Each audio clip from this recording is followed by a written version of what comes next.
어머님, 지갑을 집에 두고 온 것 같아요. 금방 다녀올게요. 그래, 빨리 다녀와. 정숙 씨는 창밖을 바라보았습니다. 8월 중순의 뜨거운 햇살이 아스팔트를 달구고 있었습니다. 오늘따라 유난히 더웠습니다.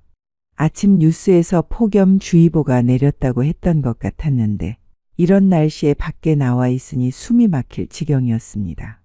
며느리가 스마트 키를 들고 차에서 내렸습니다.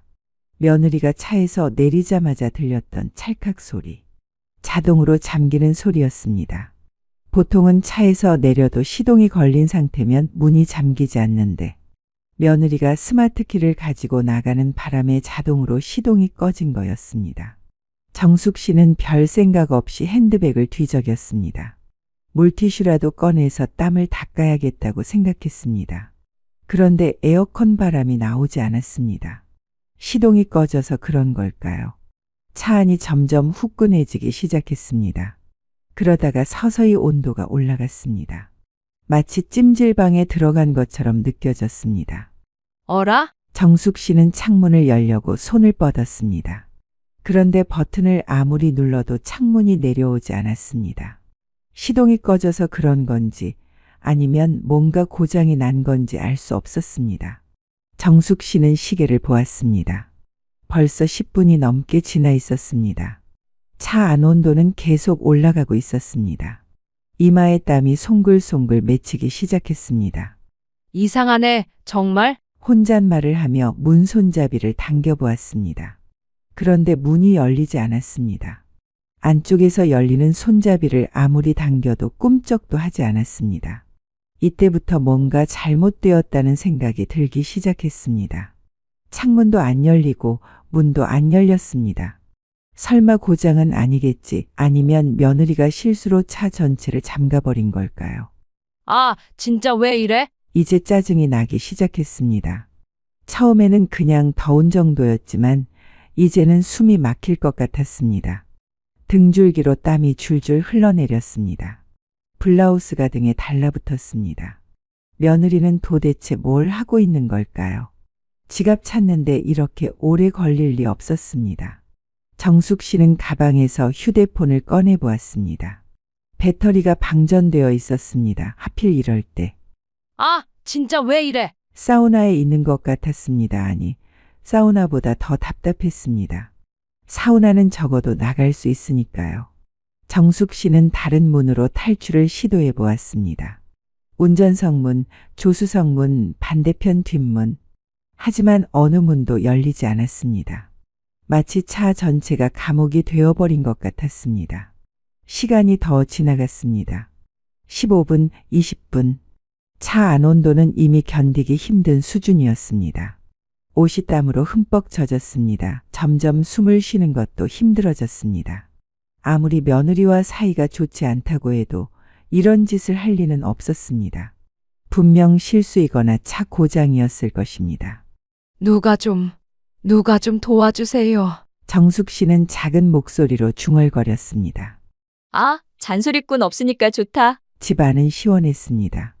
에어컨이 최대로 돌아가고 있었고 거실은 마치 초겨울처럼 차가웠습니다. 며느리는 현관에서 하이힐을 벗어던지며 깊은 숨을 내쉬었습니다. 냉장고에서 아이스 커피를 꺼내 벌컥벌컥 마셨습니다. 찬 커피가 목구멍을 타고 내려가니 속이 시원해졌습니다.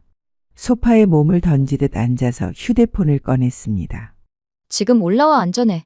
메시지를 보내고 나서 거실을 둘러보았습니다. 아이들 장난감이 여기저기 흩어져 있었지만 치울 생각은 없었습니다. 오늘은 특별한 날이었습니다. 5분 정도 지났을까요? 현관문에서 비밀번호 누르는 소리가 들렸습니다. 며느리는 몸을 일으켜 문 쪽을 바라보았습니다. 문이 열리며 남자가 들어왔습니다. 모자를 푹 눌러 쓰고 주변을 살피는 모습이 조심스러워 보였습니다. 진짜 괜찮은 거야? 걱정하지 마. 아래 주차장에 있어. 남자는 모자를 벗으며 안으로 들어왔습니다. 30대 후반쯤 되어 보이는 남자였습니다. 운동복 차림에 운동화를 신고 있었습니다. 체육교사답게 다부진 체격이었습니다. 그래도 무섭네. 혹시 올라오면 어떡해? 올라올 리 없어. 차에서 못 나와. 며느리는 소파에서 일어나 남자에게 다가갔습니다. 남자는 여전히 불안한 표정이었습니다. 뭔가 더 스릴 있고 좋은데? 그러니까 빨리 들어와. 남자, 민수는 고개를 끄덕였습니다. 며느리와 만난 지 벌써 반년이 넘었습니다. 며느리는 국어 선생님이고 민수는 체육 선생이었는데 교무실에서 옆자리이다 보니 자연스럽게 가까워졌습니다. 며느리는 민수의 팔을 끌며 안방으로 향했습니다. 민수는 여전히 망설이는 기색이었지만 발걸음은 따라갔습니다. 진짜 괜찮은 거야? 금방 하고 가면 되지. 침실 문이 닫혔습니다. 거실에는 에어컨 소리만 윙윙거리고 있었습니다. 시계는 오후 2시 30분을 가리키고 있었습니다. 아래 주차장에서는 정숙 씨가 차 안에서 숨을 헐떡이고 있었습니다.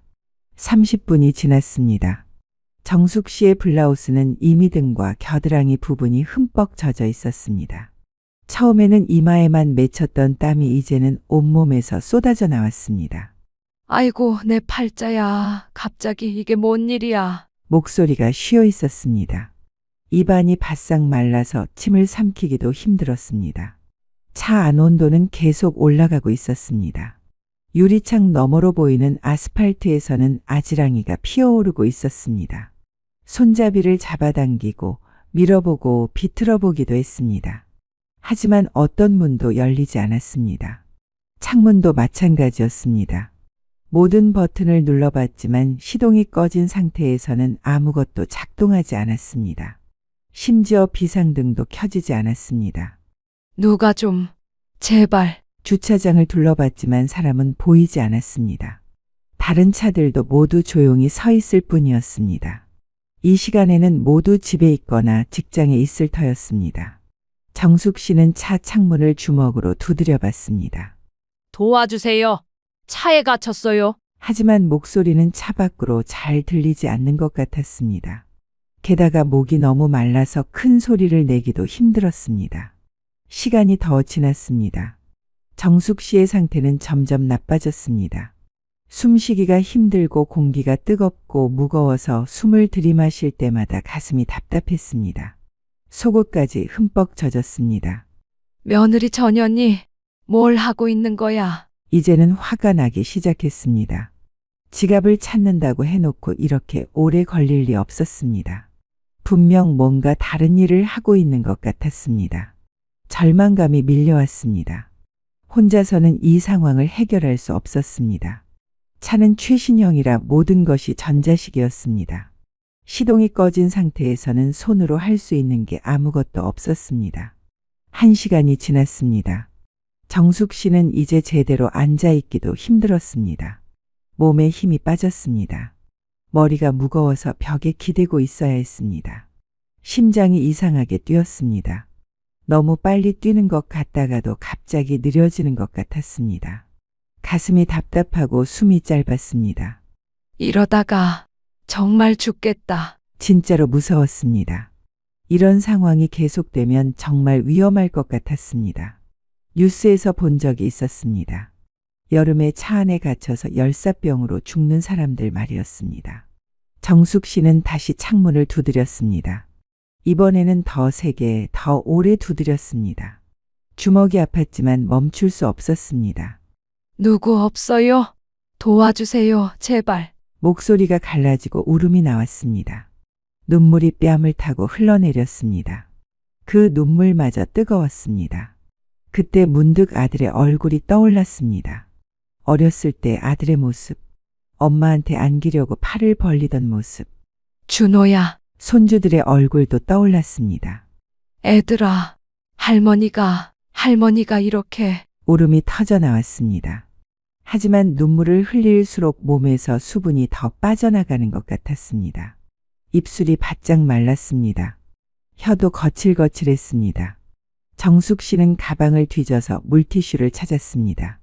물티슈라도 입에 대고 수분을 조금이라도 섭취해 보려고 했습니다. 하지만 물티슈도 이미 뜨거워져 있었습니다. 주차장 저편에서 무언가 움직이는 것 같았습니다. 저 멀리서 빗자루를 든 사람이 보였습니다. 경비 아저씨 같았습니다. 정숙 씨는 남은 힘을 다해 창문을 두드렸습니다. 아저씨. 목소리는 거의 나오지 않았지만 손으로는 계속 두드렸습니다. 쿵쿵쿵. 필사적으로 두드렸습니다. 경비 아저씨가 멈칫했습니다. 제발, 제발 봐주세요. 정숙 씨는 간절히 기도했습니다. 이것이 마지막 기회일지도 모른다는 생각이 들었습니다. 오후 시간이라 별로 할 일도 없어서 천천히 주차장 청소를 하고 있었는데 어디선가 이상한 소리가 들렸습니다. 쿵쿵쿵. 처음에는 누가 공사라도 하나 싶었습니다. 하지만 소리가 계속 들려서 고개를 들어봤습니다. 주차장 한쪽에서 차 한 대가 흔들리고 있었습니다. 저게 뭐지? 가까이 다가가 보니 차 안에서 누군가 필사적으로 창문을 두드리고 있었습니다. 7층에 사는 정 여사님 같았습니다. 얼굴이 새빨갛게 달아올라 있었고 온몸이 땀으로 흠뻑 젖어 있었습니다. 아니, 정 여사님! 경비는 깜짝 놀라 차에 달려갔습니다. 정숙 씨는 창문 너머로 간절한 눈빛을 보내고 있었습니다. 입술이 바싹 말라 있었고 눈은 초점이 없어 보였습니다. 701호 맞죠? 이 더위에 차 안에서 뭐 하세요? 정숙 씨는 겨우 입을 움직였습니다. 아저씨 키가 며느리한테 뭐라고요? 키가 어디 있다고요? 집에 며느리가 가져갔어요. 경비는 상황을 파악했습니다. 차 문이 모두 잠겨 있었고 시동도 꺼져 있었습니다. 이 상태로 1시간 넘게 있었다면 정말 위험한 상황이었습니다. 큰일 났네. 잠깐만 기다리세요. 경비는 헐레벌떡 아파트 입구로 달려갔습니다. 엘리베이터를 기다릴 시간도 없어서 계단으로 뛰어 올라갔습니다. 7층까지 올라가는 동안 숨이 차서 헉헉거렸지만 멈출 수 없었습니다. 701호 현관 앞에서 벨을 눌렀습니다. 딩동. 여러 번 연달아 눌렀습니다. 누구세요? 안에서 며느리 목소리가 들렸습니다. 목소리가 좀 이상했습니다. 평소보다 높았고 떨리는 것 같았습니다. 경비실입니다. 빨리 문 열어보세요. 며느리가 나왔습니다. 얼굴이 붉어져 있었고 머리가 좀 흐트러져 있었습니다. 옷도 제대로 입지 않은 것 같았습니다. 지금 사람 죽일 뻔한 거 알아요? 미쳤어요. 며느리는 고개를 숙였습니다. 네, 그게 무슨 소리세요? 시간 얼마 지나지도 않았는데. 지갑 찾는 게 1시간 넘게 걸려요. 전화도 왜 안 받고? 전화가 울린 걸 몰랐어요. 경비는 화가 났지만 일단 정숙 씨부터 구하는 게 우선이었습니다. 주차장에 도착해서 차 문을 열었습니다. 뜨거운 공기가 확 몰려 나왔습니다. 정숙 씨는 거의 의식을 잃은 상태였습니다. 어머, 이게 무슨 일이야? 어머님. 며느리가 부르자 정숙 씨가 천천히 눈을 떴습니다. 하지만 초점이 없었습니다. 경비가 정숙 씨를 부축해서 차 밖으로 나오게 했습니다. 정숙 씨는 다리에 힘이 없어서 제대로 서지 못했습니다. 물. 경비는 정숙 씨를 그늘진 곳으로 옮기고 경비실에서 물을 가져왔습니다. 정숙 씨는 물을 받아 마셨지만 곧바로 토해냈습니다. 119 불러야겠네요. 경비가 전화를 걸었습니다. 며느리는 옆에서 우왕좌왕하며 변명을 늘어놓았습니다. 진짜 일부러 그런 거 아니었어요. 제가 깜빡 잠에 들어서 시간이 이렇게 걸릴 줄 몰랐어요. 하지만 경비는 뭔가 이상하다는 생각이 들었습니다. 지갑 찾는데 1시간이 넘게 걸릴 리 없었습니다. 구급차가 도착했습니다. 구급대원들이 정숙 씨를 들것에 태웠습니다. 의식은 있었지만 탈수 증상이 심했습니다.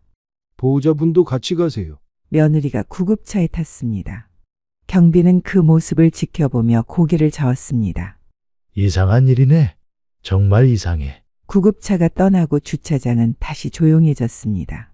하지만 경비의 마음은 편하지 않았습니다. 뭔가 석연치 않은 일이었습니다. 그날 저녁 정숙 씨는 병원에서 링거를 맞으며 의식을 되찾았습니다. 옆에서 며느리가 걱정스러운 표정으로 지켜보고 있었습니다. 담당 의사가 찾아왔습니다. 이 무더운 날 차 안에 갇히셨다고요? 정말 위험하실 뻔했습니다. 의사의 표정이 심각해 보였습니다. 다시는 그런 일이 일어나지 않도록 하세요. 지금 환자분은 중등도 탈수 상태입니다. 체온이 39도까지 올라갔었고요. 다행히 의식은 있지만 전해질 불균형이 심각해요. 의사는 차트를 보며 계속 설명했습니다. 차 안 온도가 얼마나 높았는지 아세요? 여름철 밀폐된 차 안은 60도까지도 올라갑니다. 사람이 그런 환경에 1시간 이상 노출되면 열사병으로 사망할 수 있어요. 며느리는 얼굴이 창백해졌습니다. 사망까지요? 네. 먼저 탈수가 시작됩니다. 몸에서 땀으로 수분이 빠져나가면서 혈액이 끈적해지죠. 그러면 심장에 부담이 갑니다. 혈압도 떨어지고요. 의사는 손으로 설명하며 이어갔습니다. 그 다음에는 체온 조절 기능이 망가집니다. 더 이상 땀도 나지 않게 되고 체온이 급격히 올라가요. 뇌세포가 손상되기 시작하죠. 뇌세포가. 네, 의식을 잃고 경련이 일어나고 심하면 뇌사 상태에 빠질 수도 있습니다. 다행히 이분은 빨리 발견되어서 큰 문제는 없어 보입니다. 하지만 10분만 더 늦었다면 의사는 고개를 저었습니다. 지금 상태로는 혈압이 좀 낮고 맥박이 빨라요. 체온도 아직 37.8도로 높은 편이고요. 언제쯤 괜찮아질까요? 오늘 밤 경과를 봐야겠어요. 열이 떨어지고 혈압이 안정되면 내일 퇴원 가능할 것 같은데 지금으로선 확실하지 않습니다. 의사는 며느리를 똑바로 쳐다봤습니다. 정말 어떻게 이런 일이 생긴 건가요? 며느리는 말을 더듬었습니다. 저도 정말 실수였어요. 의사는 의심스러운 표정이었지만 더 이상 묻지 않았습니다. 저녁이 되어서야 정숙 씨는 완전히 의식을 되찾았습니다. 며느리가 옆에서 걱정스러운 표정으로 지켜보고 있었습니다. 어머님, 괜찮으세요? 너는 꼴도 보기 싫으니까 꺼져라. 며느리는 당황해서 말을 더듬었습니다. 어머님, 정말 실수였어요. 하지만 정숙 씨는 더 이상 며느리를 보지 않았습니다. 창밖을 바라보며 무언가 생각에 잠겨 있었습니다. 차 안에서 죽음의 공포를 느끼며 보낸 그 시간들.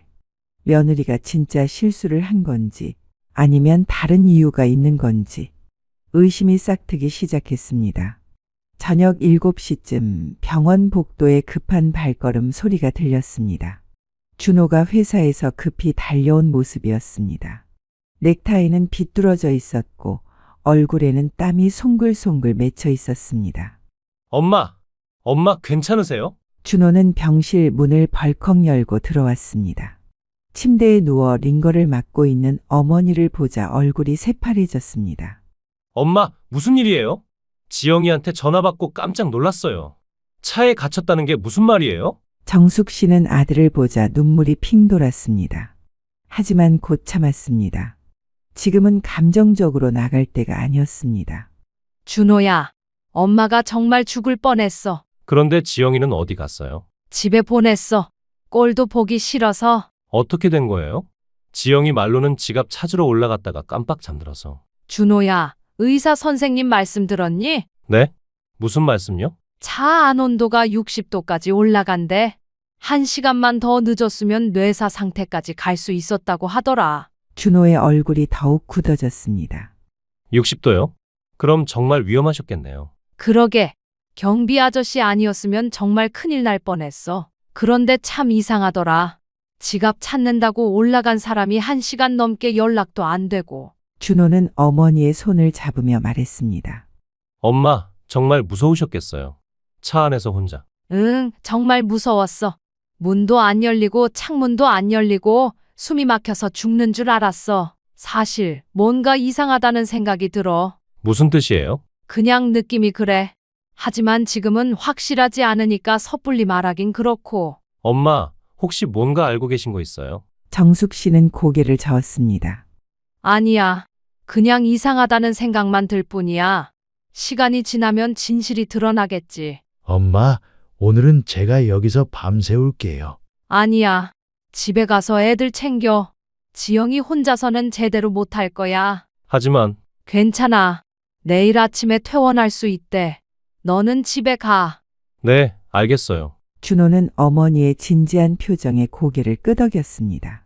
그날 밤 준호는 집으로 돌아가면서 계속 생각에 잠겼습니다. 어머니의 말이 자꾸 머릿속을 맴돌았습니다. 지영이가 정말 뭔가 숨기는 게 있는 건가? 정숙 씨는 퇴원한 후 집에서 조용히 지내고 있었습니다. 며느리는 그 이후로 눈치를 보며 더욱 조심스럽게 행동했습니다. 평소보다 말수도 줄었고 정숙 씨와 마주치는 것도 피하는 것 같았습니다. 오후 3시쯤 정숙 씨가 마트에서 장을 보고 돌아오는 길이었습니다. 아파트 입구에서 경비 아저씨와 마주쳤습니다. 경비는 정숙 씨를 보자 반가운 표정을 지었습니다. 정 여사님, 많이 좋아지셨네요. 그날 정말 놀랐어요. 아, 경비 아저씨. 그때 정말 고마웠어요. 아저씨 아니었으면 큰일 날 뻔했어요. 아니에요. 당연한 일 했죠. 근데 정말 다행이었어요. 두 사람은 잠시 서서 이야기를 나눴습니다. 경비 아저씨는 며칠 동안 마음에 걸렸던 것이 있었는데 마침 정숙 씨를 만나게 되어 말하고 싶었습니다. 근데 정 여사님, 그날 말인데요. 경비는 조심스럽게 말을 꺼냈습니다. 지갑 찾으러 올라갔는데 그때 제가 안방 문이 철컥 닫히는 소리를 들었어요. 정숙 씨는 고개를 갸웃했습니다. 안방문이요? 네, 집에 혼자였으면 다칠 일이 없잖아요. 그때는 급해서 그런 거 따질 때가 아니었으니까. 근데 내가 아무리 생각해도 이상해서요. 정숙 씨의 표정이 굳어졌습니다. 뭔가 이상하다고 생각했던 의심이 점점 커지고 있었습니다. 정말 그런 소리가 들렸어요? 네, 확실해요. 정숙 씨는 잠시 생각에 잠겼습니다. 지갑을 찾으러 간다고 했는데 안방에서 뭘 하고 있었던 걸까요?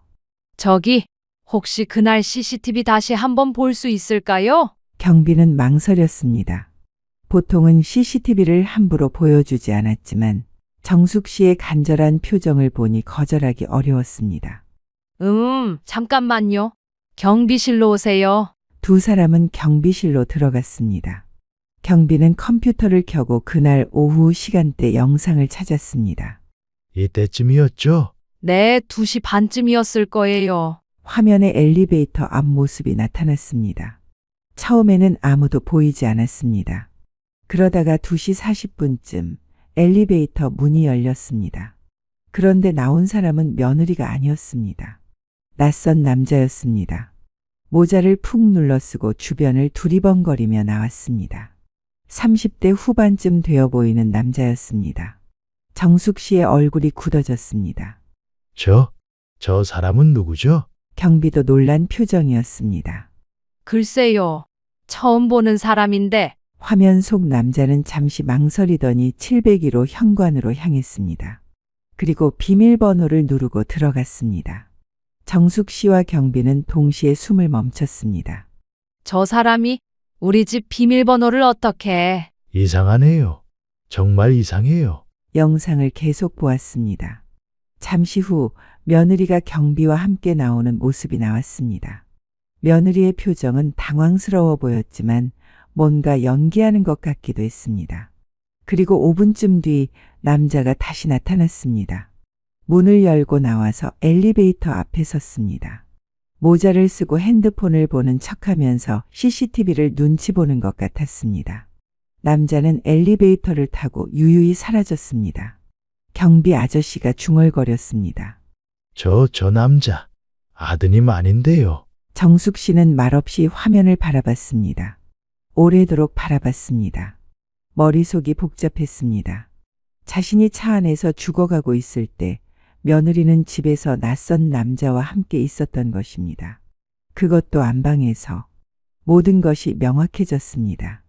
지갑을 찾는다는 핑계, 1시간 넘게 내려오지 않았던 이유, 전화를 받지 않았던 이유. 다 봤어요. 정숙 씨가 조용히 말했습니다. 정 여사님, 이거 괜찮아요. 이제 알겠어요. 정숙 씨는 천천히 일어났습니다. 경비는 걱정스러운 표정으로 바라봤습니다. 어떻게 하실 거예요? 모르겠어요. 일단 생각 좀 해봐야겠어요. 경비실 밖으로 나오는 햇볕은 여전히 따가웠습니다. 정숙 씨는 말없이 그 뜨거운 빛 아래 섰습니다. 모자를 푹 눌러 쓴 남자의 뒷모습이 눈에 아른거렸습니다. 702로 비밀번호를 아무렇지 않게 누르던 손, 그 남자를 집에 들이고도 아무 일 없던 듯 웃던 며느리의 얼굴. 그날 자신은 땀으로 옷까지 흠뻑 젖은 채 차 안에서 죽어가고 있었습니다. 그 시간에 며느리와 저 남자는 우리 집에서 더러운 짓을 하고 있었던 것입니다. 분노가 치밀어 올랐습니다. 하지만 동시에 이상하게 차분해지기도 했습니다. 그날부터였습니다. 정숙 씨가 다시 장롱 속 낡은 명함을 꺼내준 것은 탐정사무소 서울지점 증거로 말합니다. 붉은 글씨가 유난히 또렷하게 보였습니다. 정숙 씨는 그 명함을 주머니에 넣고 집으로 올라갔습니다. 며느리는 부엌에서 저녁 준비를 하고 있었습니다.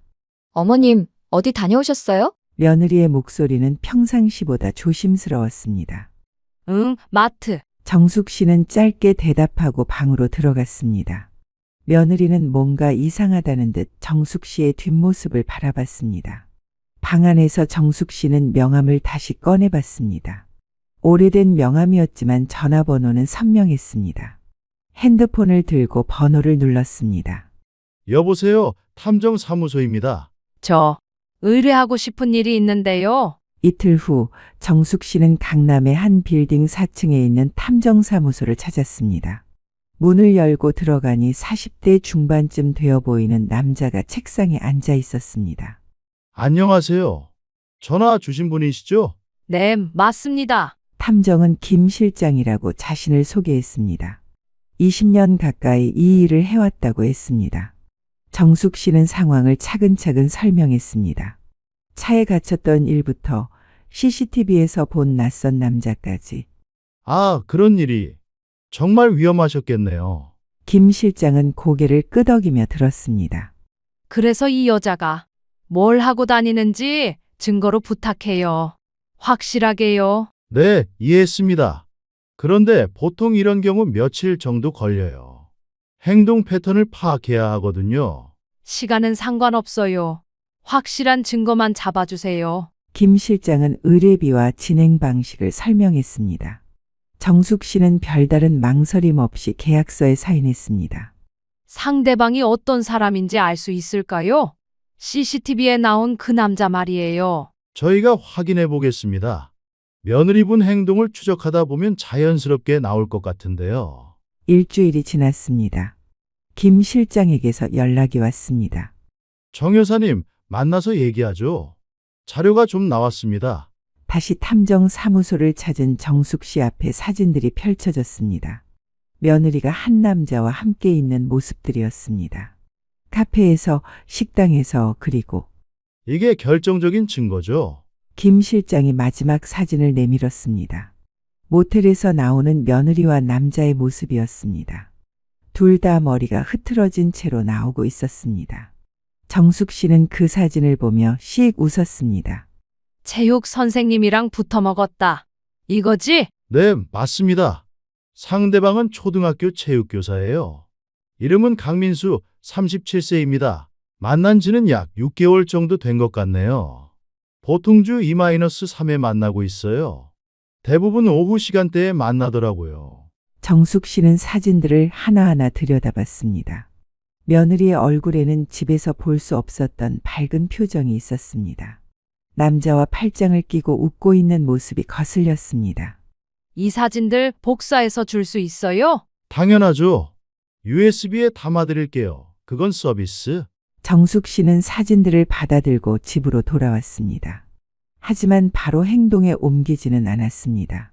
지금 당장 사진을 퍼뜨릴 수도 있었습니다. 학교 게시판에 올리거나 동네 사람들에게 보여줄 수도 있었습니다. 하지만 정숙 씨는 다른 계획을 세웠습니다. 어떻게 피를 말려줄까? 내가 차 안에서 말라 죽을 뻔한 만큼 너도 조금씩 말려줄게. 단순히 창피를 주는 것으로는 충분하지 않았습니다. 자신이 느꼈던 그 절망감, 그 공포를 똑같이 느끼게 해주고 싶었습니다. 정숙 씨는 먼저 사돈에게 연락했습니다. 사돈과는 오랫동안 연락하지 않았지만 전화번호는 알고 있었습니다. 카톡으로 사진 몇 장을 보냈습니다. 그리고 바로 답장이 왔습니다. 저 사돈 어른, 잠깐 뵐 수 있을까요? 직접 보고 말씀드리고 싶어요. 전화로는 다 못할 것 같아서요. 내가 왜 당신 얼굴을 봐야 하죠? 그래서 더 만나야 할 이유가 있습니다. 사돈께서 혹시 원하시는 게 있다면 그걸 저희가 들을 자격은 있어야 하지 않겠습니까? 정숙 씨는 깊은 숨을 쉬었습니다. 사돈의 목소리에서 간절함이 느껴졌습니다. 그럼 내일 오후 3시에 만나죠. 장소는 제가 정하겠어요. 전화를 끊고 나서 정숙 씨는 조용히 미소를 지었습니다. 이제 시작이었습니다. 다음 날 정숙 씨는 작은 카페를 선택했습니다. 사람이 많지 않고 조용한 곳이었습니다. 사돈은 정숙 씨보다 먼저 와서 기다리고 있었습니다. 창가 쪽 테이블에 마주 앉은 두 사람은 말없이 커피 잔만 만지작거렸습니다. 사돈은 초조한 기색이 역력했습니다. 물만 몇 번이고 들이켰고 말끝마다 손이 떨렸습니다. 사돈, 제발 그 사진 어디 터뜨리지만 말아주세요. 저희가 원하는 건 다 해드릴게요. 진짜예요, 뭐든지요. 한 번만 눈 감아주세요. 정숙 씨는 팔짱을 끼고 심드렁하게 쳐다봤습니다. 사돈이 바지 안쪽에서 봉투 하나를 꺼내 테이블 위로 슬며시 밀었습니다. 이건 저희 정성입니다. 급히 마련하느라. 정숙 씨는 그 봉투를 자연스럽게 집었습니다. 속 안에 든 지폐를 하나씩 꺼내더니 짤짤 소리가 나도록 세어봤습니다. 지폐를 다시 곱게 넣은 뒤 정숙 씨는 그것을 테이블 위에 툭 내려놓았습니다. 참나, 정성이 영 그렇네요. 사돈은 얼굴이 붉게 상기되어 말끝을 흐렸습니다. 죄송합니다. 급하게 구하느라. 정숙 씨는 봉투를 탁 내려놓은 채 커피잔을 들었습니다. 입술을 적시고 천천히 말을 꺼냈습니다. 저 돈으론 내 목숨값은 안 되는데. 사돈은 당황한 얼굴로 머리를 조아렸습니다. 그럼 원하시는 게 뭔지 말씀만 주세요. 진짜 뭐든지요. 당신 딸 요즘 체육 선생이랑 아주 잘 맞더라고요. 사돈의 얼굴이 하얗게 질렸습니다. 그 아이, 제가 혼내겠습니다. 꼭 정신 차리게. 아니요, 혼내지 마세요. 정숙 씨는 차분하게 말했습니다. 당신 딸한테 전해주세요. 이혼하라고, 깔끔하게. 사돈은 눈이 커졌습니다. 이혼이요? 내 아들이 불쌍해서 그래요. 이런 여자랑 살면 뭐해요? 애들한테도 안 좋고 교사라는 사람이. 정숙 씨는 천천히 말을 이어갔습니다. 물론 양육권은 우리가 가져야죠. 그건 너무. 뭐가 너무해요? 남편 있는 몸으로 딴 남자랑 들락날락 하는데.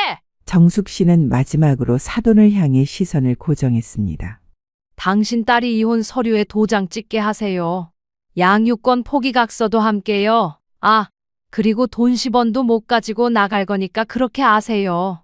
무슨 말인지 알겠어요? 빈손으로 내보내겠다고요. 그리고 저한테 위로금 1억 보내세요. 제가 알기로는 바깥 사돈분이 돈이 좀 있다고 아는데요. 그녀는 봉투를 다시 집어들더니 가방에 넣었습니다. 안 그러면 이 사진들이 온 동네, 학교, 인터넷까지 다 돌아다닐 거예요. 그때는 취업하고 싶어도 못할걸요? 아무도 그런 여자 안 받아주니까. 정숙 씨는 아무 일도 없던 사람처럼 가방을 메고는 카페 문을 나섰습니다. 정숙 씨는 마지막으로 사돈을 향해 시선을 고정했습니다. 이 조건 지키면 사진은 어디도 안 퍼집니다. 하지만 한 번만 어기면 그녀는 봉투를 다시 집어들더니 가방에 넣었습니다. 사진이 전국을 돌겠죠. 정숙 씨는 아무 일도 없던 사람처럼 가방을 메고는 카페 문을 나섰습니다. 이틀이 지났습니다. 사돈과의 만남 이후 정숙 씨는 며느리의 반응을 기다리고 있었습니다. 하지만 며느리는 여전히 평상시와 다름없이 행동했습니다. 아침에 일어나서 아이들 학교 보내고 인사하고 집안일을 하는 모습이 똑같았습니다. 아마도 사돈이 아직 말하지 않은 것 같았습니다. 저녁 식사 준비가 한창인 부엌이었습니다. 볶음 냄새가 퍼지고 도마 위에는 잘게 썬 쪽파가 수북이 쌓여 있었습니다. 며느리는 앞치마를 두르고 열심히 요리를 하고 있었습니다. 정숙 씨는 조용히 다가가며 손에 쥐고 있던 무언가를 앞치마 안쪽으로 슬쩍 밀어 넣었습니다. 며느리는 그 움직임을 느끼고 고개를 돌렸습니다. 어머님, 무슨 일이세요? 정숙 씨는 아무렇지 않은 얼굴로 김치통 뚜껑을 닫았습니다. 밥 다 됐네. 찌개만 끓이면 되겠네. 며느리는 이상한 기분이 들어서 앞치마 안을 더듬었습니다. 손끝에 뭔가 낯선 종이 재질이 느껴졌고 꺼내든 순간 그녀의 손이 멈췄습니다. 폴라로이드 크기의 사진이었습니다. 뒷골목 모텔 앞 체육복 바지에 슬리퍼를 신은 남자, 그리고 그 남자의 팔짱에 몸을 기대고 있는 자신의 모습이었습니다. 며느리는 입을 틀어 막았습니다. 손이 덜덜 떨렸고 얼굴은 순식간에 사색이 되었습니다. 그 모습을 본 아들이 부엌으로 다가왔습니다. 여보, 무슨 일이야? 괜찮아? 나 화장실 좀. 며느리는 사진을 꽉 쥔 채 젓가락도 떨어뜨린 채로 부엌을 벗어났습니다. 화장실 문이 탕하고 닫히는 소리가 났고 정숙 씨는 식탁 앞에 앉아 조용히 젓가락을 정리했습니다. 그리고 혼잣말처럼 중얼거렸습니다. 이제 시작이지. 아들 준호가 어리둥절한 표정으로 물었습니다. 엄마, 지영이 왜 그래? 갑자기 얼굴이 하얘지더니. 몰라. 어디 아픈가 보지. 정숙 씨는 태연하게 대답했습니다. 화장실에서는 며느리의 흐느끼는 소리가 들렸습니다. 아들은 화장실 문을 두드렸습니다. 여보, 괜찮아. 문 열어봐. 괜찮아. 배가 좀 아파서. 병원 갈까? 아니야. 잠깐만. 며느리는 변기 뚜껑에 앉아서 사진을 다시 봤습니다. 너무 선명했습니다. 얼굴도 옷도 민수의 모습도 언제 찍힌 건지 누가 찍은 건지 알 수 없었지만 부인할 수 없는 증거였습니다. 식탁에는 어색한 침묵이 흘렀습니다. 정숙 씨는 손주들을 달래며 말했습니다. 빨리 밥 먹어. 아내의 행동이 점점 더 이상해지고 있었습니다. 병원에서도 그랬고 지금도 그랬습니다. 정말 뭔가 숨기는 게 있는 건가? 정숙 씨는 속으로 만족했습니다. 계획대로 되고 있었습니다. 며느리는 점점 더 궁지에 몰리고 있었고 준호의 의심은 더욱 커지고 있었습니다. 아이들이 학원에, 아들이 아직 퇴근 전인 다음 날 오후였습니다. 오랜만에 둘만 남은 집안은 숨소리조차 조심스러웠습니다. 며느리는 주방에서 조심스레 나와 거실 소파에 앉아있는 정숙 씨 앞에 무릎을 꿇었습니다. 눈동자는 흔들렸고 입술은 바짝 말라 있었습니다. 어머님, 제발. 왜 그러세요? 왜 이렇게까지? 정숙 씨는 신문을 넘기던 손을 멈추고 천천히 눈을 들었습니다. 그 눈엔 분노도 동정도 없었습니다. 그저 오래된 냉기처럼 말라붙은 감정이 있었습니다. 너, 내가 그냥 넘어갈 줄 알았어? 며느리는 고개를 푹 숙였고 손등으로 눈물을 훔쳤습니다. 정숙 씨는 몸을 앞으로 기울이며 낮게 말했습니다. 너 그날 나를 차 안에 가둬놨지. 지갑 찾는 척하고 올라가서는 딴 남자랑 더러운 짓 하고 있었지. 저는 그게 숨 막히는 줄 알았어. 진짜 죽는 줄 알았어. 정숙 씨는 며느리의 얼굴 가까이 다가갔습니다. 그리고 아주 조용히 똑똑히 말했습니다. 그래서 너도 그렇게 말라갈 거야. 천천히 아주 서서히 내가 겪은 그날처럼. 며느리는 입을 틀어막고 바닥에 고꾸라진 채 흐느끼기 시작했습니다. 어머님, 정말 죄송해요. 다시는 안 그럴게요. 죄송하다고. 정숙 씨는 냉소를 지었습니다. 이제 와서 죄송하다고. 며느리는 더 큰 소리로 울기 시작했습니다. 제발, 준호한테는, 아이들한테는 말하지 말아주세요. 정숙 씨는 다시 신문을 들었습니다. 방금 전 했던 말을 아무 일도 아니듯 되뇌며 말했습니다. 말려 죽인다는 게 뭔지 곧 알게 될 거야. 며느리는 바닥에서 일어나지 못한 채 계속 흐느꼈습니다. 정숙 씨는 신문을 읽는 척하며 그 모습을 지켜봤습니다. 이제 며느리는 매일매일 불안에 떨며 살아가게 될 것입니다. 언제 모든 것이 드러날지 모르는 공포 속에서 말입니다. 정숙 씨는 그날 차 안에서 느꼈던 절망감을 며느리도 똑같이 느끼게 해주고 싶었습니다. 천천히 조금씩 말려 죽여주고 싶었습니다. 그날 이후 며느리의 일상은 완전히 바뀌었습니다. 내연남에게는 당분간 만날 수 없다. 는 문자만 보내고 연락을 끊었습니다. 집에서도 정숙 씨의 눈치만 보며 조심스럽게 움직였습니다. 하지만 정숙 씨의 복수는 거기서 끝나지 않았습니다. 며칠 후 며느리가 화장을 하려고 화장대 서랍을 열었을 때였습니다. 립스틱 옆에 또 다른 사진이 놓여 있었습니다. 이번에는 카페에서 민수와 마주 앉아 웃고 있는 모습이었습니다. 언제 또? 며느리는 손이 떨려서 사진을 제대로 집지도 못했습니다. 며칠 뒤에는 옷장 속에서 그 다음에는 핸드백 안에서 새로운 사진들이 발견되었습니다. 모두 민수와 함께 있는 모습들이었습니다. 정숙 씨가 언제 어떻게 놓는지도 알 수 없었습니다. 며느리는 점점 신경쇠약에 걸려갔습니다. 밤에 잠을 제대로 못 자고 식욕도 없어졌습니다. 거울을 보면 얼굴이 말라가는 게 보였습니다. 여보, 요즘 왜 이래?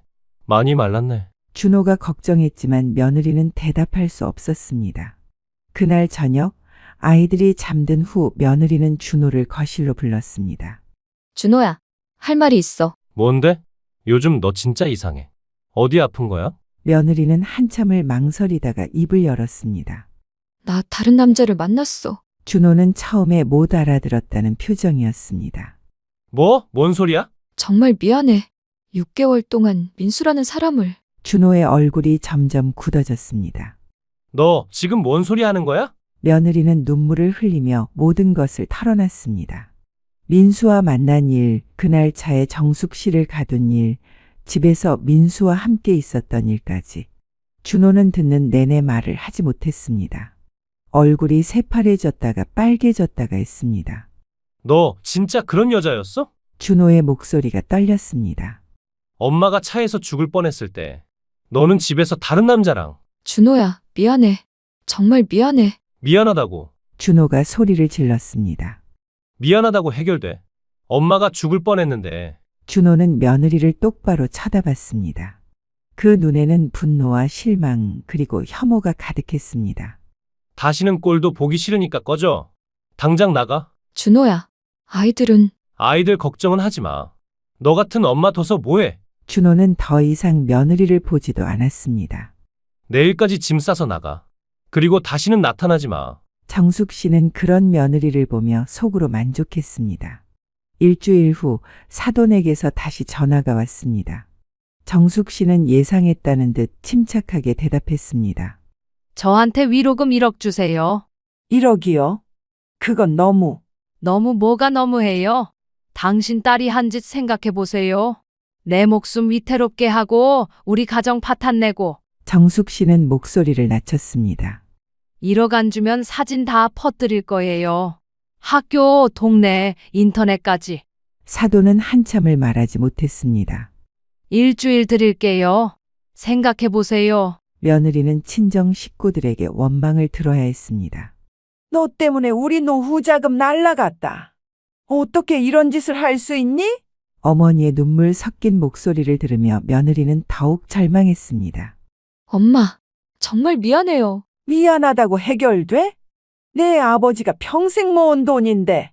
1억을 겨우 마련한 사돈이 정숙 씨와 마지막 만남을 가졌습니다. 이번에는 정숙 씨가 장소를 정했습니다. 고급 호텔 라운지였습니다. 사돈은 큰 봉투를 들고 와서 떨리는 손으로 밀었습니다. 1억 다 준비했습니다. 이제 좀. 정숙 씨는 봉투를 확인도 하지 않고 가방에 넣었습니다. 그리고 여기서 한 발 더 나갔습니다. 아, 그리고 하나 더 있어요. 또 뭐가 있다고 그러세요? 며느리가 가진 귀금 속 명품 가방, 옷까지 다 두고 가라고 하세요. 빈손으로 나가야 해요. 사돈의 얼굴이 새파래졌습니다. 그건 너무하지 않습니까? 네, 안 너무해요. 정숙 씨는 차갑게 말했습니다. 내 집에서 나가는 건데 내 아들이 사준 것들을 가져갈 이유가 있나요? 결혼 반지까지 다 두고 가야 해요. 그럼 입을 옷은? 입고 있는 것 하나만. 사돈은 더 이상 할 말이 없었습니다. 1억도 모자라서 이런 굴욕까지 당해야 하는 현실이 참담했습니다. 며칠 후 정말로 그날이 왔습니다. 며느리는 결국 정말 빈손으로 집을 떠나게 되었습니다. 입고 있던 옷 한 벌과 작은 가방 하나만 들고서요. 옷장 속 명품 옷들, 시어머니와 남편이 사준 귀금속들, 결혼 반지까지 모든 것을 두고 가야 했습니다.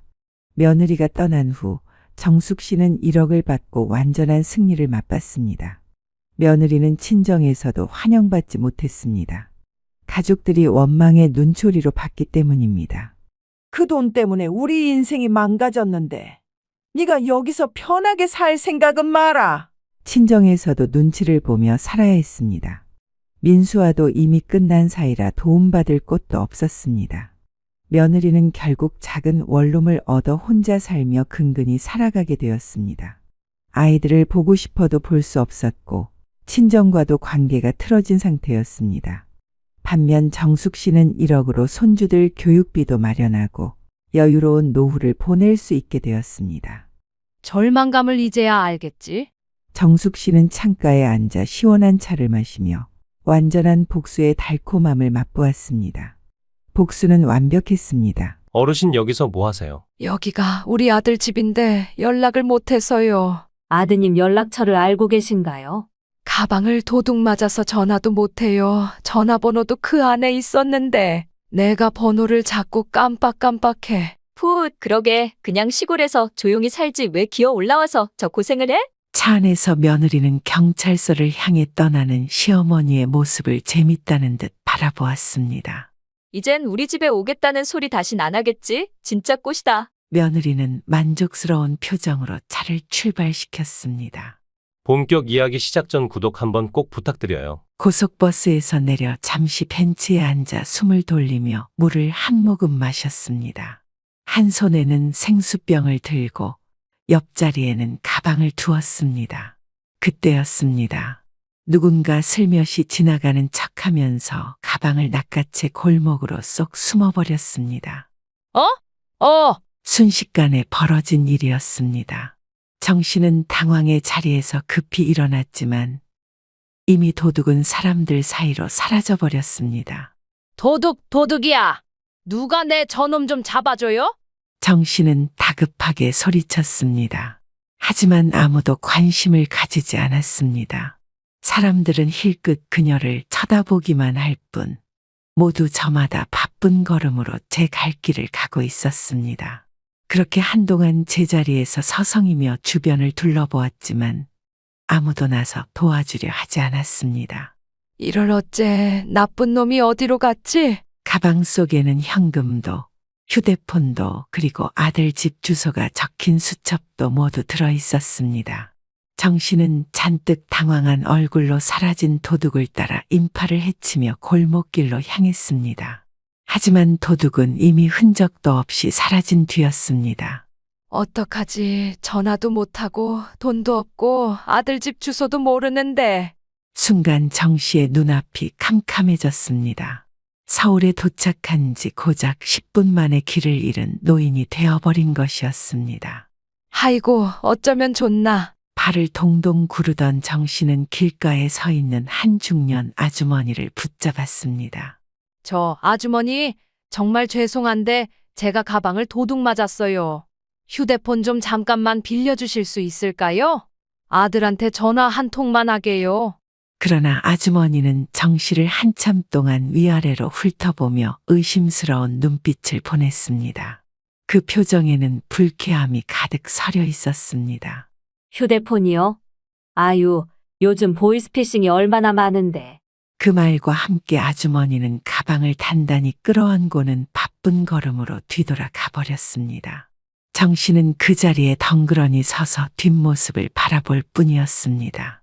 세상 참 매정하네. 도움을 요청해도 아무도 도와주지 않았고 그녀는 이제 어디로 가야 할지 막막하기만 했습니다. 정 씨는 기억을 더듬어가며 사람들에게 길을 물어 2시간 가까이 걸어 아들이 사는 아파트 단지 근처까지 도착했습니다. 눈앞에 보이는 것은 수십 개의 동이 늘어선 대규모 아파트 단지였습니다.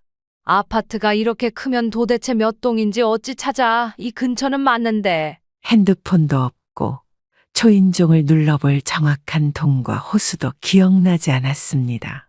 결국 정 씨는 아들이 퇴근할 때까지 기다리기로 하고 아파트 단지 내 벤치에 조용히 앉았습니다.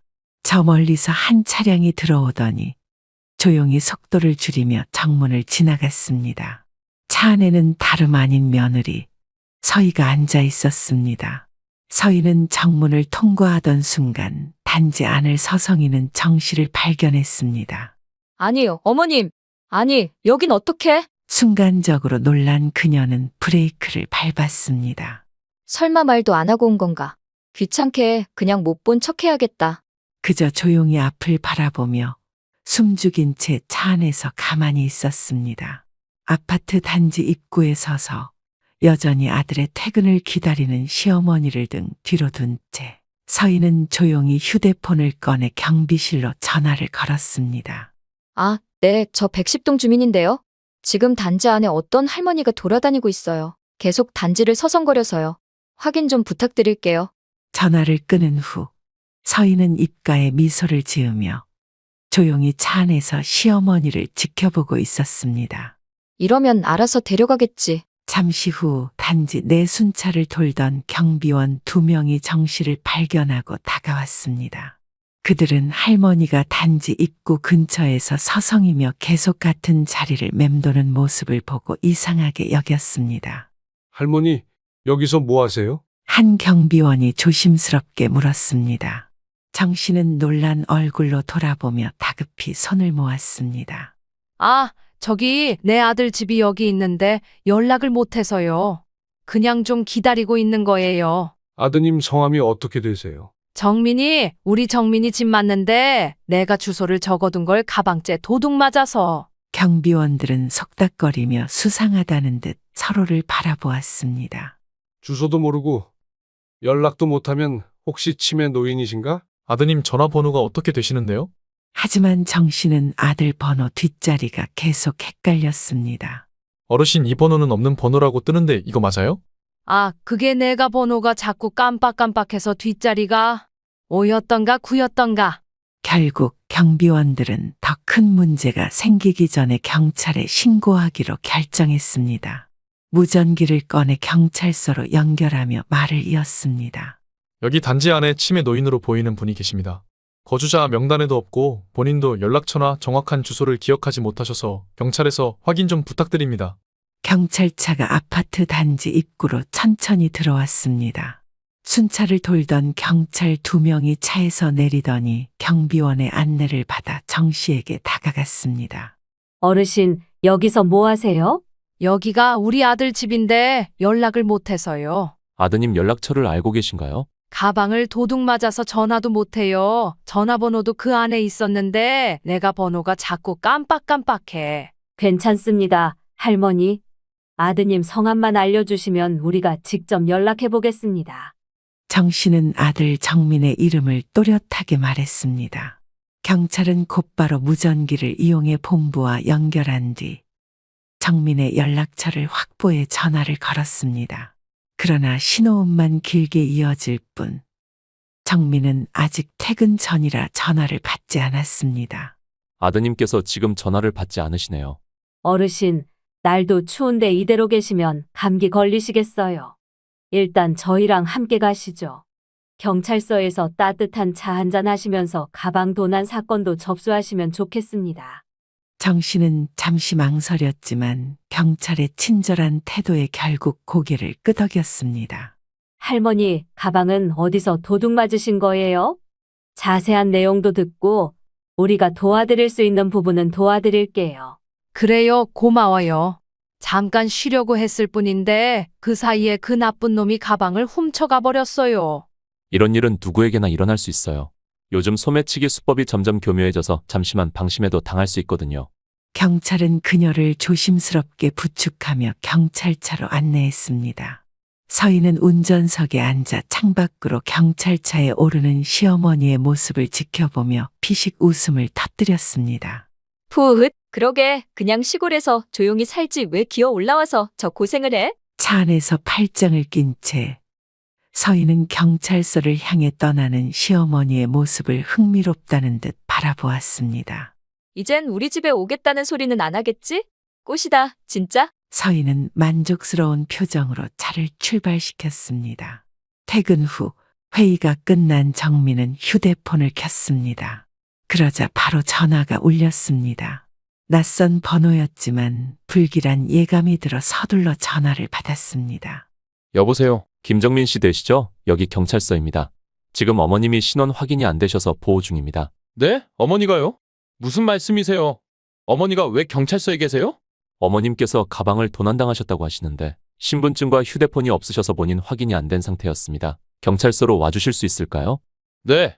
지금 당장 가겠습니다. 전화를 끊자마자 정민은 급하게 옷을 챙겨 들고 경찰서로 향했습니다. 경찰서에 도착한 정민은 안쪽을 둘러보다가 한쪽 벤치에 앉아있는 어머니를 발견했습니다. 창백한 얼굴, 축 처진 어깨에 그토록 강했던 어머니가 지금은 너무도 초라해 보였습니다. 어머니?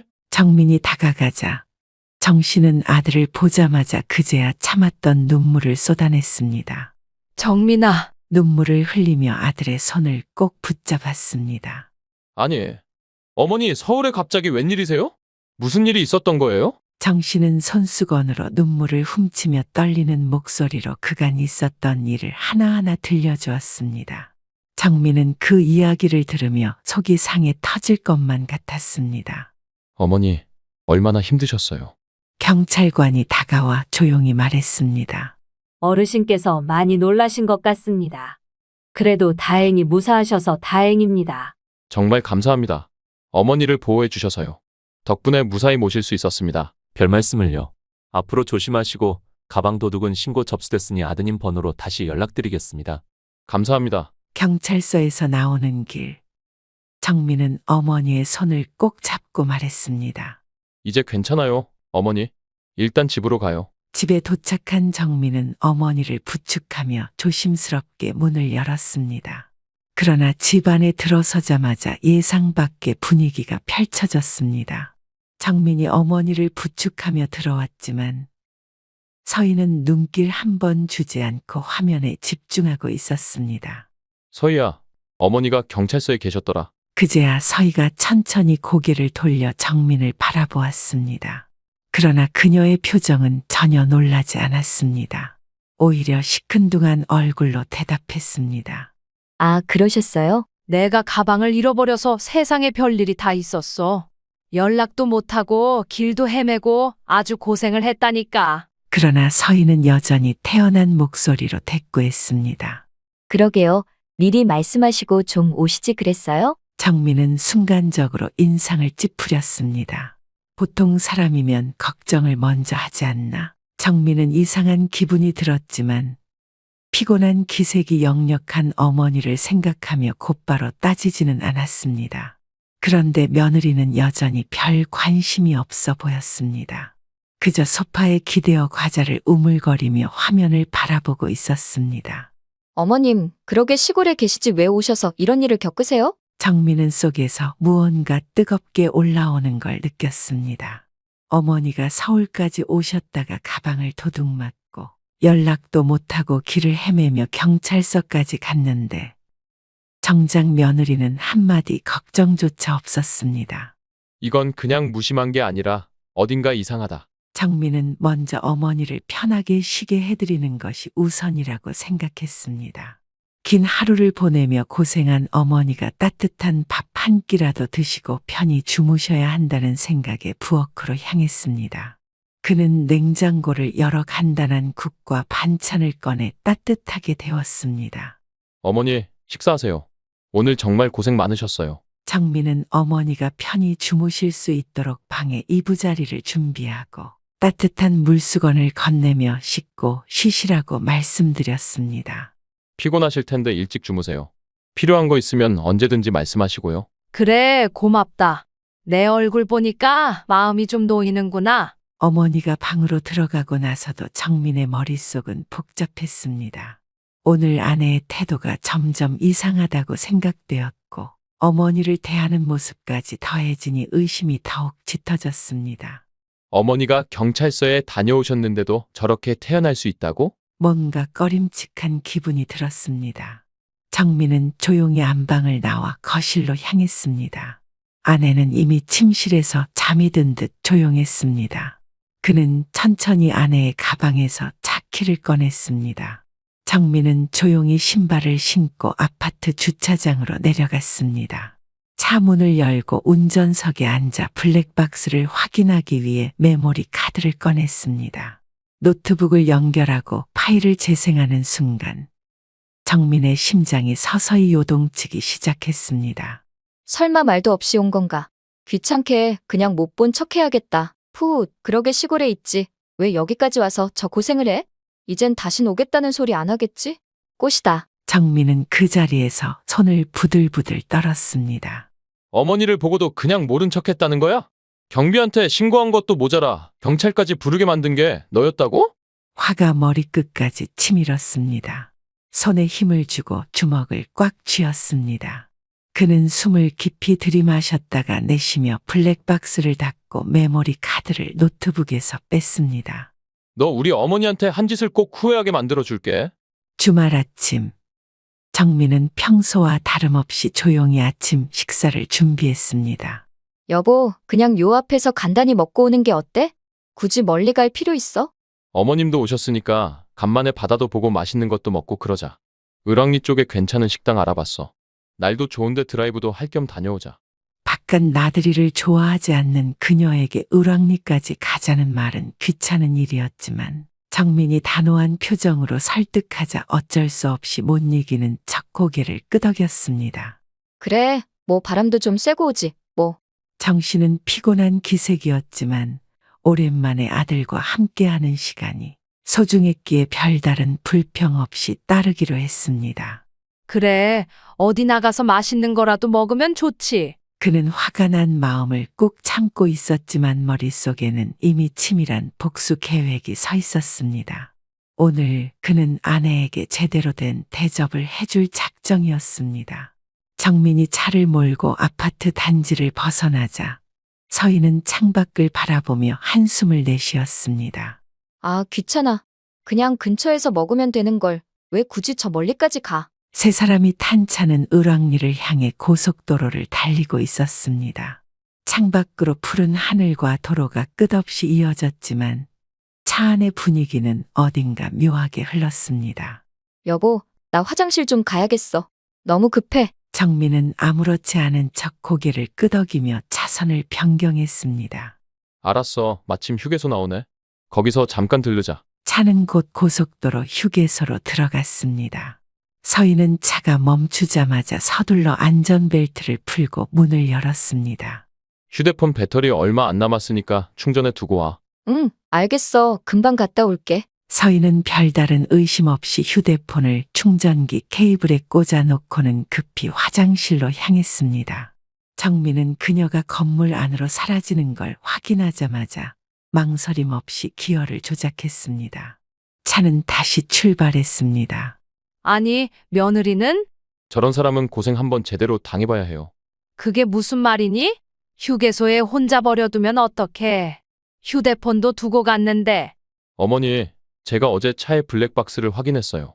그런데 어머니가 아파트 단지에서 계실 때 경비원한테 신고한 사람이 집사람이었어요. 그 말을 들은 순간 정씨는 순간 말을 잇지 못하고 정민을 바라봤습니다. 뭐라고? 어머니가 오는 게 싫어서 일부러 경비원한테 전화해서 신고한 거예요. 결국 어머니는 경찰서까지 가셨잖아요. 정씨는 입을 떼지도 못한 채 기가 막혀 한참을 멍하니 있었습니다. 세상에, 그게 사실이니? 네, 어머니. 블랙박스에 다 녹음돼 있었습니다. 그리고 어머니가 경찰서에 갔다는 소식을 듣고도 집에서 태연하게 TV나 보고 있더군요. 정씨는 깊은 한숨을 내쉬며 창밖을 바라보았습니다. 속에서 울컥 치밀어 오르는 감정을 주체할 수 없었습니다. 정씨는 그제야 모든 상황을 이해하게 되었습니다. 왜 며느리가 그렇게 싸늘했는지, 왜 자신을 집에 들이는 걸 내내 불편해했는지, 그녀의 모든 행동이 퍼즐처럼 맞춰졌습니다. 이제 저 사람한테도 똑같이 갚아줘야죠. 어머니한테 했던 대로. 속이 시원하기도 했지만 한편으로는 씁쓸함도 감출 수 없었습니다. 화장실에서 나온 서희는 주차된 곳을 바라보며 순간 얼어붙었습니다. 어? 차가 어디 갔지? 눈을 크게 뜨고 주위를 두리번거렸지만 타고 왔던 차는 온데간데 없었습니다. 서희는 믿을 수 없다는 듯 멍하니 서 있다가 서둘러 뛰어나가 넓은 주차장을 살폈습니다. 여보, 정민 씨? 어디 있어? 장난치는 거야? 하지만 어디에서도 남편과 시어머니의 모습은 보이지 않았습니다. 서희는 당황한 얼굴로 주머니를 뒤적거렸지만 아까 충전한다고 놓고 간 휴대폰은 그대로 차 안에 있었습니다. 아, 큰일 났네. 휴대폰도 없는데 어떻게 연락하지? 초조해진 서희는 지나가는 사람들을 붙잡으며 간절한 얼굴로 도움을 요청했습니다. 저기, 죄송한데요. 제가 휴대폰을 두고 내려서 그러는데 전화 한 통만 빌릴 수 있을까요? 하지만 대부분의 사람들은 경계하는 눈빛으로 그녀를 한번 쳐다본 후 그냥 휙 지나쳐갔습니다. 어떤 사람은 아예 못 들은 척하며 고개를 돌리기도 했습니다. 아, 진짜 어떡해. 한참을 서성이다가 겨우 한 중년 여성이 멈춰 섰습니다. 뭐라고요? 전화요? 네, 죄송해요. 제가 휴대폰을 차에 두고 내려서요. 남편한테 전화 한 통만 할 수 있을까요? 급한 일이라면 한 통만 하세요. 서희는 다급하게 휴대폰을 받아들고 남편의 번호를 눌렀습니다. 신호가 가는 동안 손을 덜덜 떨며 화면을 바라보았습니다. 제발, 제발 받아. 하지만 신호음만 길게 이어질 뿐 정민은 전화를 받지 않았습니다. 서희는 이를 악물며 다시 전화를 걸었습니다. 한 번, 두 번, 세 번. 서희는 결국 휴대폰을 돌려주며 풀이 죽은 얼굴로 한숨을 내쉬었습니다. 춥고 배고파. 대체 어떻게 된 거야? 휴대폰도 없고 연락할 방법도 없었습니다. 점점 더 불안함이 밀려왔습니다. 눈물이 차오르는 것을 참으려 했지만 결국 한 방울씩 떨어지기 시작했습니다. 어떻게 나 버려진 거야? 그제야 자신이 했던 행동들이 머릿속을 스쳐 지나갔습니다. 설마 정민 씨가 눈치챘나? 어쩌다가 들킨 거야. 어머님만 아니었어도 이런 일 없었는데. 그렇게 고속도로 한복판의 휴게소에서 서희는 누구에게도 도움받지 못한 채 한참을 떨며 앉아 있어야 했습니다. 을왕리에 도착한 정민과 정씨는 바다가 한눈에 보이는 카페에 자리 잡았습니다. 창밖으로는 잔잔한 파도가 부서지며 반짝이고 있었지만 두 사람의 마음은 결코 편안하지 않았습니다.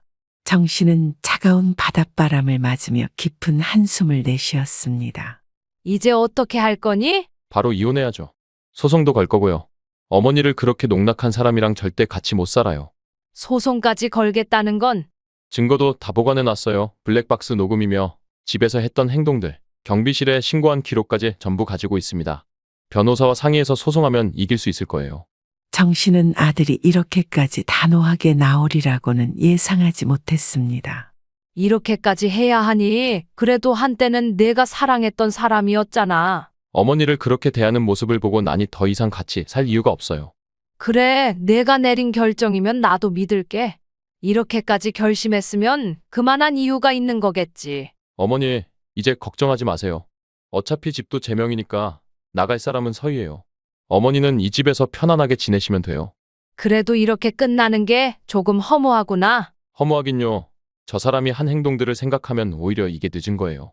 더 이상 후회하고 싶지 않아요. 정씨는 아들의 손을 꼭 잡으며 그가 내린 결정을 지지하기로 마음먹었습니다. 이제부터는 아들이 더 이상 상처받지 않고 편안한 삶을 살기를 바랄 뿐이었습니다. 저는 잘못한 게 없습니다. 시어머니께서 말도 없이 집에 찾아오시고 저랑 안 맞아서 갈등이 있었던 것뿐이에요. 고부 갈등의 원인이었습니다. 시고는 단순한 고부 갈등이 아니라 고의적으로 시어머니를 내쫓고 홀로 방치하는 등 비인도적인 행동을 저질렀습니다. 이에 따라 피고의 주장은 인정될 수 없습니다. 아니, 그게 아니라 저는 그럴 의도가 없었어요. 오해입니다. 오해라고요. 결국 정민은 이혼 소송에서 승소했습니다. 법원에서도 서희의 행동을 문제 삼았고 정민은 집과 재산에 대한 모든 권리를 인정받았습니다. 정민이 조용히 법정을 나서려는 순간 서희는 다급히 달려와 그의 팔을 붙잡았습니다. 여보, 제발 다시 한 번만 다시 생각해줘. 나 정말 잘못했어. 이제 와서 후회해? 법정에서 그렇게 당당하더니. 난 진짜 그럴 의도가 아니었어. 우리 다시 잘 살아보자, 응? 서희는 바닥에 주저앉아 흐느끼며 그의 바짓가랑이를 붙잡았습니다. 나 이제 어디 가서 살아. 나 이제 아무도 없어. 정민아, 제발 한 번만 기회를 줘. 이미 늦었어. 내 어머니를 그렇게 대했던 사람이 너 같은 여자는 쳐다도 보기 싫어. 그는 서희의 손을 뿌리치고 걸어 나갔습니다.